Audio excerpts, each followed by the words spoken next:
ये बहुत ही अद्भुत गवाही है कि कैसे परमेश्वर ने अपनी सामर्थ्य के द्वारा इस भाई को छूकर आजाद किया। तो आइए देखते हैं इनकी अमेजिंग टेस्टिमनी को। सबको जय मसीह की। मेरा नाम राकेश कुमार है और मैं जम्मू का रहने वाला हूं। आज मैं अपने जीवन की सबसे बड़ी गवाही देने जा रहा हूं। इस वक्त मेरी उम्र 34 साल है। जब मैं 22 साल की उम्र का था तो मैंने गलत संगति में जाने के कारण नशा करना शुरू कर दिया। सबसे पहले मैंने ड्रिंक करना शुरू किया और ड्रिंक करते करते जैसे ही मुझे 6-7 महीने लगभग हो चुके थे तो मेरे घर वालों ने मुझे फ़ौज में भर्ती करा दिया। 2011 में जब मैं फ़ौज में भर्ती हुआ तो ट्रेनिंग करने के बाद मेरी जो फर्स्ट पोस्टिंग थी वो लेह लद्दाख थी। वहाँ ठंड का मौसम होने के कारण मैंने हल्का फुल्का रम लेना शुरू कर दिया। धीरे धीरे वो मेरी आदत ज़्यादा होती गई। तो 2016 में जब मेरी मैरिज हुई और मेरी वो ड्रिंक करना वो ज़्यादा होता गया। ड्रिंक के साथ साथ मैं सिगरेट भी पीता था, कभी कभी मैं तम्बाकू भी खा लेता था। और जब कुछ सालों 2 साल बाद मेरी शादी को 2 साल हुए थे तो मैं अपनी फैमिली अपने साथ ले गया।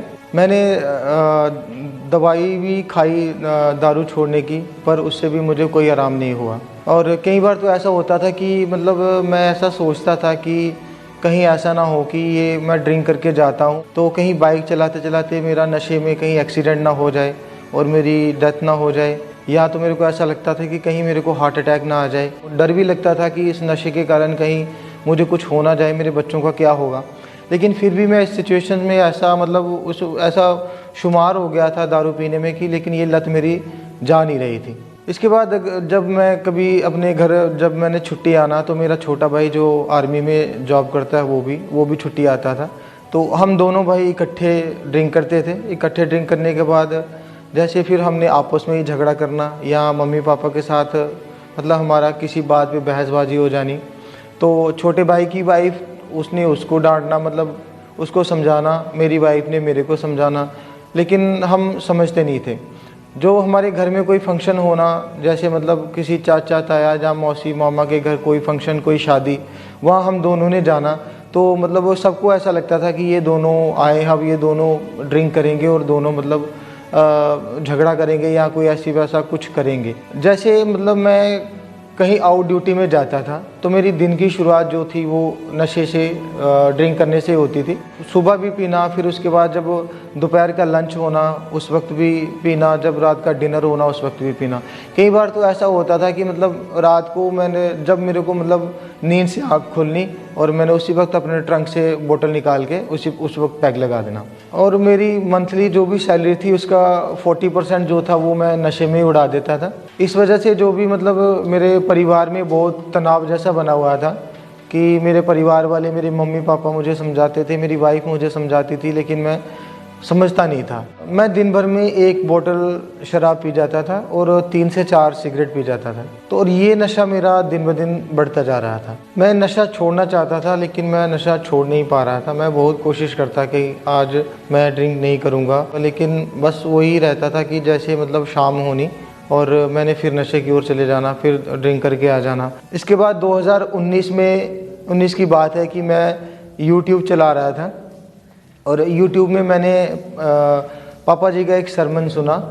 तो वो सुनते सुनते मेरे को थोड़ा अच्छा लगा कि हाँ मैं इसको यहाँ मतलब जाके और मेरी दारू पीना छूट सकता है। लेकिन मैंने उस चीज़ को इग्नोर कर दिया 2019 में। तो मैं फिर वैसा कि मतलब ड्रिंक करता ही रहा। फिर 2022 में दोबारा मैंने एक बार मेरे मन में आया कि क्यों ना मैं दोबारा उस सरमन को सुनूं। तो मैंने 2022 में दोबारा सुनना शुरू किया। 23 जून 2022 को मैं ऑनलाइन मीटिंग अटेंड कर रहा था। उस दिन परमेश्वर के दास जी ने नशे वालों के लिए खास प्रेयर की, जिसे मैंने अपने लिए रिसीव किया। उन चीजों को डांटना है जो आपको ट्रबल करती हैं। वो पाप की स्पिरिट है, वो नशा है, वो बीमारी है, वो दुष्ट आत्मा है। आपको बोलना है वो फायर कैच करे, वो फायर, और वो आत्माएं वो बीमारियां जाए। फेंको फायर, फेंको फायर, फेंको फायर। उस प्रार्थना को रिसीव करने के बाद अगले ही दिन मैंने अपने आप को चेक किया तो मेरा कोई भी नशा करने का मन नहीं हुआ। और उस दिन से लेकर आज तक मैंने किसी भी नशे को चाहे वो शराब का नशा हो, चाहे वो सिगरेट हो, चाहे वो तंबाकू हो, मैंने किसी प्रकार का नशा नहीं किया। इसके बाद मतलब जो भी मेरे साथ के लोग जो मेरे साथ बैठ के ड्रिंक करते थे, और अब वो मुझे पूछते हैं कि तूने राकेश दारू छोड़ दी, वो मेरे पे विश्वास नहीं करते कि राकेश ऐसा हो सकता है कि राकेश भी शराब पीना, ड्रिंक करना छोड़ सकता है। अब मैं इस नशे से दूर होके अपनी लाइफ में बहुत खुश हूँ। मेरा परिवार मुझसे बहुत खुश है, मेरे मम्मी पापा, मेरी वाइफ, मेरे बच्चे सब बहुत खुश हैं कि मैं नशे से दूर हूँ। आज जो भी लोग नशा करते हैं, नशे के नीचे हैं, उन लोगों के लिए मैं एक अपनी तरफ से मैसेज देना चाहता हूँ कि आप प्रभु यीशु मसीह में विश्वास कीजिए, उनके वचन पे चलिए, और प्रभु यीशु मसीह छुटकारा देने वाले परमेश्वर हैं। जिन्होंने मुझे इस नशे से छुटकारा दिया है, वो आपको भी छुटकारा दे सकते हैं। इस बड़े छुटकारे के लिए मैं परमेश्वर का धन्यवाद करता हूँ, और परमेश्वर के दास और दासी का भी धन्यवाद करता हूँ। सबको जय मसीह की।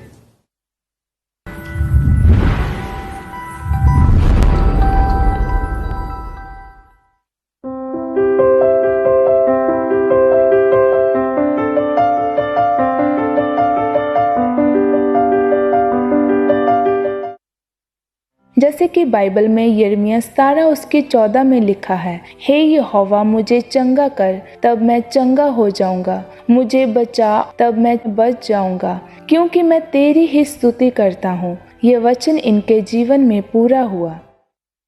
साਰਿਆਂ ਨੂੰ ਜੈ ਮਸੀਹ ਦੀ। ਮੇਰਾ ਨਾਮ ਧਰਮਪਾਲ ਹੈ, ਮੈਂ ਜੰਮੂ ਦਾ ਰਹਿਣੇ ਵਾਲਾ ਹਾਂ। ਅੱਜ ਮੈਂ ਆਪਣੇ ਜੀਵਨ ਦੀ ਬਹੁਤ ਵੱਡੀ ਜਿਹੜੀ ਟੈਸਟਮਨੀ ਉਹ ਦੇਣੇ ਜਾ ਰਿਹਾ। ਅੱਜ ਤੋਂ 2 ਸਾਲ ਪਹਿਲਾਂ 2021 ਦੀ ਗੱਲ ਹੈ ਕਿ ਮੇਰੀ ਛਾਤੀ ਦੇ ਵਿੱਚ ਹੌਲੀ ਹੌਲੀ ਦਰਦ ਹੋਣਾ ਸ਼ੁਰੂ ਹੋ ਗਿਆ। ਜਦੋਂ ਮੇਰੇ ਇਹ ਪ੍ਰੋਬਲਮ ਜਿਹੜੀ ਸਟਾਰਟ ਹੋ ਗਈ, ਦਰਦ ਸ਼ੁਰੂ ਹੋ ਗਈ, ਤੇ ਮੈਂ ਉਸ ਵੇਲੇ PHE ਡਿਪਾਰਟਮੈਂਟ ਦੇ ਵਿੱਚ ਜੌਬ ਕਰਦਾ ਸੀ ਐਜ ਏ ਡੇਲੀ ਵੇਜਰ।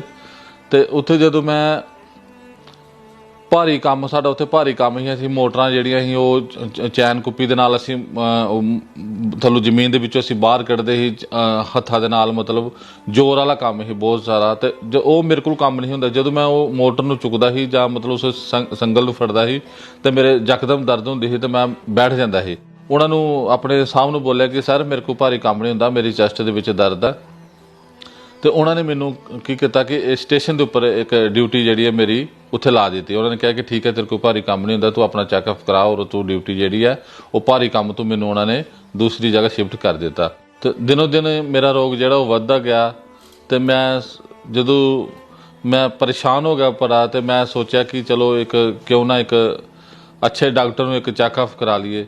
ਸਾਡੇ ਜੰਮੂ ਦੇ ਵਿੱਚ ਸੁਪਰ ਸਪੈਸ਼ਲਿਸਟ ਹਸਪੀਟਲ ਹੈ, ਤੇ ਉੱਥੇ ਡਾਕਟਰ ਬੈਠਦੇ ਨੇ। ਤੇ ਉਹਨਾਂ ਦੇ ਕੋਲ ਮੈਂ ਗਿਆ, ਤੇ ਉਹਨਾਂ ਨੇ ਜਦੋਂ ਮੇਰਾ ECG ਕੀਤਾ ਤੇ ਉਹਨਾਂ ਨੇ ਕਿਹਾ ਕਿ ਤੇਰੀ ECG ਜਿਹੜੀ ਹੈ ਥੋੜ੍ਹਾ ਡਿਫੈਕਟਡ ਹੈ। ਤੇ ਮੈਂ ਹੋਰ ਜ਼ਿਆਦਾ ਟੈਨਸ਼ਨ ਦੇ ਵਿੱਚ ਆ ਗਿਆ ਕਿ ਮੇਰਾ ECG ਖਰਾਬ ਆਇਆ। ਤੇ ਉਹਦੇ ਬਾਅਦ ਉਹਨਾਂ ਨੇ ਕਿਹਾ ਕਿ ਇੱਕ ਟੈਸਟ ਕਰਾਓ ਤੁਸੀਂ ਕੋਲੈਸਟਰੋਲ ਦਾ। ਡਾਕਟਰਾਂ ਨੇ ਮੇਰਾ ਟੈਸਟ ਲਿਖਿਆ, ਤੇ ਜਦੋਂ ਟੈਸਟ ਕੀਤਾ ਤੇ ਉਹਨਾਂ ਨੇ ਜਦੋਂ ਮੈਨੂੰ ਦੱਸਿਆ ਕਿ ਤੁਹਾਡਾ ਜਿਹੜਾ ਕੋਲੈਸਟਰੋਲ ਆ ਉਹ ਵਧਿਆ, ਔਰ ਜਿਹੜੀਆਂ ਹੋਰ ਵੀ ਜਿਹੜੇ ਖੂਨ ਦੇ ਤੁਹਾਡੇ ਜਿਹੜੇ ਖੂਨ ਜਿਹੜਾ ਉਹ ਗਾੜਾ ਹੋ ਚੁੱਕਿਆ ਦਾ। ਤੇ ਡਾਕਟਰ ਨੇ ਮੈਨੂੰ ਇੰਨੀ ਗੱਲ ਕਹੀ ਕਿ ਜਿਹੜੀਆਂ ਹਾਰਟ ਦੀ ਜਿਹੜੀਆਂ ਤੁਹਾਡੀਆਂ ਨਸਾਂ ਨਾ ਉਹ ਬਲਾਕ ਹੋ ਚੁੱਕੀਆਂ ਨੇ, ਔਰ ਇਹਦੇ ਵਿੱਚ ਤੁਹਾਨੂੰ ਹਾਰਟ ਅਟੈਕ ਆਉਣ ਦਾ ਜਿਹੜਾ ਉਹ ਖਤਰਾ ਹੈ, ਉਹ ਤੁਹਾਨੂੰ ਫੁੱਲ ਚਾਂਸ ਨੇ ਕਿ ਤੁਹਾਨੂੰ ਹਾਰਟ ਅਟੈਕ ਵੀ ਆ ਸਕਦਾ। ਤੇ ਜਦੋਂ ਡਾਕਟਰ ਨੇ ਸਾਨੂੰ ਇੰਨੀ ਗੱਲ ਮੈਨੂੰ ਬੋਲੀ, ਤੇ ਮੈਂ ਉਸ ਸਮੇਂ ਬਹੁਤ ਪਰੇਸ਼ਾਨ ਹੋਇਆ ਕਿ ਮੇਰਾ ਦਿਮਾਗ ਜਿਹੜਾ ਸੀ ਉਹ ਹਿੱਲ ਗਿਆ ਕਿ ਮੈਨੂੰ ਹਾਰਟ ਅਟੈਕ ਨਾ ਆ ਜਾਏ ਕਿਤੇ। ਮੈਂ ਬੜਾ ਡਰ ਗਿਆ। ਪਹਿਲੇ ਜਦੋਂ ਮੇਰੀ ਮਾੜੀ ਮੋਟੀ ਦਰਦ ਹੁੰਦੀ ਸੀ ਤੇ ਉਸ ਵੇਲੇ ਮੇਰੀ ਵਾਈਫ ਮੇਰੇ ਉੱਪਰ ਸ਼ੱਕ ਕਰਦੀ ਸੀ ਕਿ ਵਾਕਈ ਇਹਨਾਂ ਨੂੰ ਕੋਈ ਨਾ ਕੋਈ ਪ੍ਰੋਬਲਮ ਹੈ, ਲੇਕਿਨ ਮੈਂ ਉਹਨਾਂ ਨੂੰ ਦੱਸਦਾ ਨਹੀਂ। ਲੇਕਿਨ ਜਦੋਂ ਟੈਸਟ ਆਏ ਤੇ ਉਹਨਾਂ ਨੇ ਜਦੋਂ ਰਿਪੋਰਟ ਚੈੱਕ ਕੀਤੀ, ਤਾਂ ਉਹਨਾਂ ਮੈਨੂੰ ਪੁੱਛਿਆ ਕਿ ਕੀ ਆਇਆ ਟੈਸਟ ਵਿੱਚ। ਤੇ ਮੈਂ ਉਹਨਾਂ ਨੂੰ ਦੱਸਿਆ ਕਿ ਮੈਨੂੰ ਇੱਦਾਂ ਕੋਲੈਸਟਰੋਲ ਵੱਧ ਗਿਆ, ਤੇ ਮੇਰੀ ਦਵਾਈ ਜਿਹੜੀ ਡਾਕਟਰਾਂ ਨੇ ਸ਼ੁਰੂ ਕਰ ਦਿੱਤੀ ਹੈ। ਤੇ ਉਹਨਾਂ ਨੇ ਕਿਹਾ ਕਿ ਹਾਰਟ ਅਟੈਕ ਆਉਣ ਦਾ ਜਿਹੜਾ ਉਹ ਖਤਰਾ ਆ। ਤੇ ਮੇਰੀ ਵਾਈਫ ਵੀ ਬੜੀ ਪਰੇਸ਼ਾਨ ਹੋਈ, ਔਰ ਉਹ ਵੀ ਟੈਨਸ਼ਨ ਦੇ ਵਿੱਚ ਬਹੁਤ ਜ਼ਿਆਦਾ ਰਹਿਣ ਲੱਗ ਪਏ। ਡਾਕਟਰਾਂ ਨੇ ਮੈਨੂੰ ਪਰਹੇਜ਼ ਕਰਨ ਵਾਸਤੇ ਕਿਹਾ। ਉਹਨਾਂ ਨੇ ਕਿਹਾ ਕਿ ਤੁਸੀਂ ਆਇਲੀ ਚੀਜ਼ ਜਿਹੜੀ ਉਹ ਨਹੀਂ ਖਾਣੀ, ਔਰ ਭਾਰੀ ਕੰਮ ਨਹੀਂ ਕੋਈ ਕਰਨਾ। ਤੇ ਮੈਂ ਆਪਣੇ ਦੋਸਤ ਨੂੰ ਲੈ ਕੇ ਆਪਣੇ ਡਾਕਟਰਾਂ ਦੇ ਕੋਲ, ਹੋਰ ਵੀ ਡਾਕਟਰਾਂ ਕੋਲ ਮੈਂ ਗਿਆ। 2 ਤੋਂ 3 ਡਾਕਟਰ ਮੈਂ ਚੇਂਜ ਕੀਤੇ। ਸੇਮ ਗੱਲ ਉਹਨਾਂ ਨੇ ਦੱਸੀ ਕਿ ਤੁਹਾਡੇ ਹਾਰਟ ਦੇ ਵਿੱਚ ਬਲਾਕਿੰਗ ਹੈ, ਨਾੜਾਂ ਜਿਹੜੀਆਂ ਨਾ, ਤੇ ਉਹ ਬਲਾਕਿੰਗ ਹੈ। ਤੇ ਉਹ ਬਲਾਕਿੰਗ ਜਿਹੜੀ ਹੈ ਉਹ ਮਤਲਬ ਤੁਹਾਡੇ ਵੱਧ ਚੁੱਕੀ ਹੈ, ਤੇ ਇਹਦੇ ਤੁਹਾਨੂੰ ਦਵਾਈ ਖਾਣੇ ਪਏਗੀ। ਮੈਂ 1.5 ਤੋਂ 2 ਸਾਲ ਉਹ ਦਵਾਈ ਵੀ ਖਾਧੀ, ਲੇਕਿਨ ਮੈਨੂੰ ਕੋਈ ਵੀ ਫਰਕ ਨਹੀਂ ਮਿਲਿਆ, ਮੈਨੂੰ ਕੋਈ ਆਰਾਮ ਨਹੀਂ, ਕੋਈ ਰਿਲੀਫ ਨਹੀਂ ਮਿਲਿਆ ਮੈਨੂੰ। ਮੇਰੀ ਛਾਤੀ ਦੇ ਵਿੱਚ ਹੋਰ ਜਿਹੜੀ ਦਰਦ ਜਿਹੜੀ ਆ ਉਹ ਵੱਧਦੀ ਗਈ।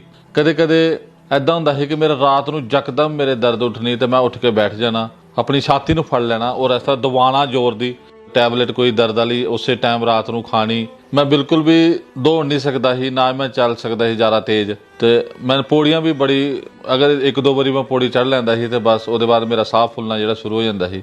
ਜਦੋਂ ਮੈਂ ਇਦਾਂ ਦੀ ਤਕਲੀਫ ਦੇ ਵਿੱਚ, ਪਰੇਸ਼ਾਨੀ ਦੇ ਵਿੱਚ ਸੀ ਤੇ ਮੇਰਾ ਵਿਸ਼ਵਾਸ ਜਿਹੜਾ ਸੀ ਉਹ ਪਰਮੇਸ਼ਰ ਦੇ ਉੱਪਰ ਸੀ। ਔਰ ਮੈਂ 5 ਸਾਲ ਤੋਂ ਖਾਂਬੜਾ ਚਰਚ ਦੇ ਨਾਲ ਜੁੜਿਆ ਔਰ ਮੈਂ ਜਦੋਂ ਇੱਥੇ ਵੱਡੀਆਂ ਟੈਸਟਮਨੀਆਂ ਸੁਣਦਾ ਸੀ ਤੇ ਮੈਨੂੰ ਵਿਸ਼ਵਾਸ ਸੀ ਕਿ ਪਰਮੇਸ਼ਰ ਮੇਰੇ ਜੀਵਨ ਦੇ ਵਿੱਚ ਵੀ ਇੱਕ ਟੈਸਟਮਨੀ ਬਣਾਊਗਾ। ਉਸ ਤੋਂ ਬਾਅਦ ਫਿਰ ਮੈਂ ਜਦੋਂ ਮੰਗਲਵਾਰ ਜਿਹੜੀ ਇੱਥੇ ਪਰਮੇਸ਼ਰ ਦੇ ਦਾਸ ਵੱਲੋਂ ਕਾਉਂਸਲਿੰਗ ਟੀਮ ਜਿਹੜੀ ਉਹ ਮੰਗਲਵਾਰ ਨੂੰ ਜਿਹੜੀ ਇੱਥੇ ਖਾਂਬੜਾ ਚਰਚ ਦੇ ਵਿੱਚ ਬੈਠਦੀ ਆ, ਫਿਰ ਮੈਂ ਮੰਗਲਵਾਰ ਨੂੰ ਖਾਂਬੜਾ ਚਰਚ ਦੇ ਵਿੱਚ ਆਇਆ ਤੇ ਉਹਨਾਂ ਨੂੰ ਮੈਂ ਆਪਣੀ ਸਾਰੀ ਪ੍ਰੋਬਲਮ ਦੱਸੀ ਤੇ ਉਹਨਾਂ ਨੇ ਜਦੋਂ ਮੇਰੀ ਪ੍ਰੋਬਲਮ ਨੂੰ ਸੁਣਿਆ ਤੇ ਉਹਨਾਂ ਨੇ ਮੈਨੂੰ ਫ੍ਰੀ ਲੇ ਹੈਂਡ ਕਾਰਡ ਜਿਹੜਾ ਉਹ ਬਣਾ ਕੇ ਦੇ ਦਿੱਤਾ ਮੈਨੂੰ। 30 ਅਪ੍ਰੈਲ 2023 ਨੂੰ ਜਦੋਂ ਮੈਂ ਖਾਂਬੜਾ ਚਰਚ ਦੇ ਵਿੱਚ ਆਇਆ ਤੇ ਪਰਮੇਸ਼ਰ ਦੀ ਦਾਸੀ ਨੇ ਜਦੋਂ ਮੇਰੇ ਉੱਪਰ ਆਪਣਾ ਸਮਰਥੀ ਸਪਰਸ਼ ਹੱਥ ਜਿਹੜਾ ਉਹ ਮੇਰੇ ਉੱਪਰ ਜ਼ਰੂਰ ਰੱਖਿਆ। ਗੁਰੂ ਦਾ ਮਸਾ ਜਦੋਂ ਸਾਡੇ ਉੱਤੇ ਆਉਂਦਾ ਏ, ਸੋਚਾਂ ਤੋਂ ਵੀ ਜ਼ਿਆਦਾ ਕੰਮ ਕਰਕੇ ਵਿਖਾਉਂਦਾ ਏ, ਸੋਚਾਂ ਤੋਂ ਵੀ ਜ਼ਿਆਦਾ ਕੰਮ ਕਰਕੇ ਵਿਖਾਉਂਦਾ ਏ। ਤੇ ਪਰਮੇਸ਼ਰ ਦੀ ਦਾਸੀ ਉਹਨਾਂ ਨੇ ਮੇਰੀ ਛਾਤੀ ਦੇ ਉੱਪਰ ਹੱਥ ਰੱਖ ਕੇ ਲੇ ਹੈਂਡ ਪ੍ਰੇਅਰ ਜਦੋਂ ਕੀਤੀ ਤੇ ਮੈਨੂੰ ਬਹੁਤ ਅੱਛਾ ਮਹਿਸੂਸ ਹੋਇਆ। ਮੇਰੇ ਐਦਾਂ ਲੱਗਾ ਕਿ ਮੇਰੀ ਬਾਡੀ ਦੇ ਵਿੱਚ ਕਰੰਟ ਜਿਹੜਾ, ਮੇਰੀ ਛਾਤੀ ਦੇ ਵਿੱਚ ਕਰੰਟ ਮੈਨੂੰ ਫੀਲ ਹੋਇਆ ਔਰ ਉਹ ਮੈਨੂੰ ਐਦਾਂ ਲੱਗਾ ਕਿ ਮੇਰੀ ਬਾਡੀ ਜਿਹੜੀ ਵਾਈਬ੍ਰੇਟ ਕਰਨਾ ਸ਼ੁਰੂ, ਮੇਰੀ ਛਾਤੀ ਜਿਹੜੀ ਵਾਈਬ੍ਰੇਟ ਕਰਨਾ ਸ਼ੁਰੂ ਹੋ ਗਈ। ਤੇ ਉਸ ਤੋਂ ਬਾਅਦ ਜਦੋਂ ਮੈਂ ਆਪਣੇ ਆਪ ਨੂੰ ਚੈੱਕ ਕੀਤਾ ਤੇ ਮੈਂ ਬਿਲਕੁਲ, ਮੇਰਾ ਸਰੀਰ ਜਿਹੜਾ ਹਲਕਾ ਹੋ ਚੁੱਕਿਆ ਸੀ, ਮੇਰੀ ਛਾਤੀ ਦੇ ਵਿੱਚ ਜਿਹੜਾ ਭਾਰੀਪਨ ਸੀ ਉਹ ਸਾਰਾ ਜਿਹੜਾ ਉਹ ਖਤਮ ਹੋ ਚੁੱਕਿਆ ਸੀ। ਲੇ ਹੈਂਡ ਤੋਂ ਬਾਅਦ ਜਦੋਂ ਮੈਂ ਆਪਣੇ ਘਰ ਗਿਆ ਤੇ ਮੈਂ ਆਪਣੇ ਆਪ ਨੂੰ ਚੈੱਕ ਕੀਤਾ ਤੇ ਮੈਂ ਬੜਾ ਖੁਸ਼ ਸੀ ਔਰ ਮੈਨੂੰ ਇਦਾਂ ਲੱਗਾ ਕਿ ਮੇਰਾ ਜੀਵਨ ਜਿਹੜਾ ਪਹਿਲੇ ਵਾਲਾ ਸੀ ਉਹ ਸੇਮ ਨਹੀਂ ਰਿਹਾ ਔਰ ਮੈਂ ਬਿਲਕੁਲ ਆਪਣੀ ਬਾਡੀ ਰਿਲੈਕਸ, ਬਿਲਕੁਲ ਕੋਈ ਦਰਦ ਨਹੀਂ, ਕੋਈ ਤਕਲੀਫ ਨਹੀਂ, ਮੈਂ ਬਿਲਕੁਲ ਆਜ਼ਾਦ ਹੋ ਗਿਆ ਉਸ ਬਿਮਾਰੀ ਤੋਂ, ਉਸ ਭਿਆਨਕ ਦਰਦ ਤੋਂ। ਉਸ ਦਿਨ ਮੈਂ ਕੋਈ ਪੇਨ ਕਿਲਰ ਨਹੀਂ ਖਾਧੀ ਉਸ ਤੋਂ ਬਾਅਦ ਔਰ ਮੈਂ ਆਰਾਮ ਨਾਲ ਪੂਰੀ ਨੀਂਦ ਲੈਣਾ ਔਰ ਆਰਾਮ ਦੇ ਨਾਲ ਮੈਂ ਸਾਰਾ ਕੰਮ ਕਾਜ ਕਰਦਾ ਆ।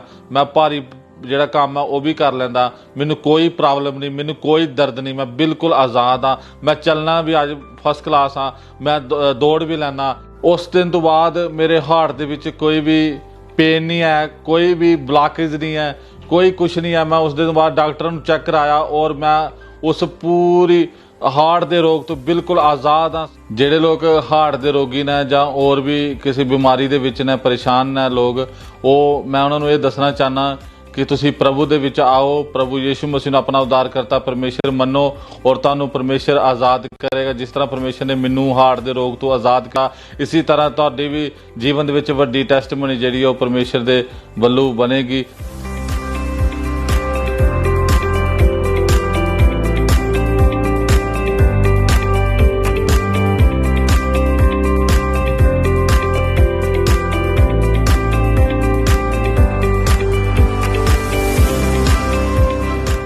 ਇਸ ਵੱਡੀ ਹੀਲਿੰਗ ਦੇ ਲਈ ਮੈਂ ਪਰਮੇਸ਼ਰ ਦਾ ਧੰਨਵਾਦ ਕਰਦਾ ਔਰ ਆਪਣੇ ਸਪਿਰਿਚੁਅਲ ਫਾਦਰ ਮਦਰ ਪ੍ਰਭੂ ਦੇ ਦਾਸ ਦਾਸੀ ਦਾ ਵੀ ਧੰਨਵਾਦ ਕਰਦਾ ਔਰ ਸਾਰਿਆਂ ਨੂੰ ਜੈ ਮਸੀਹ ਦੀ।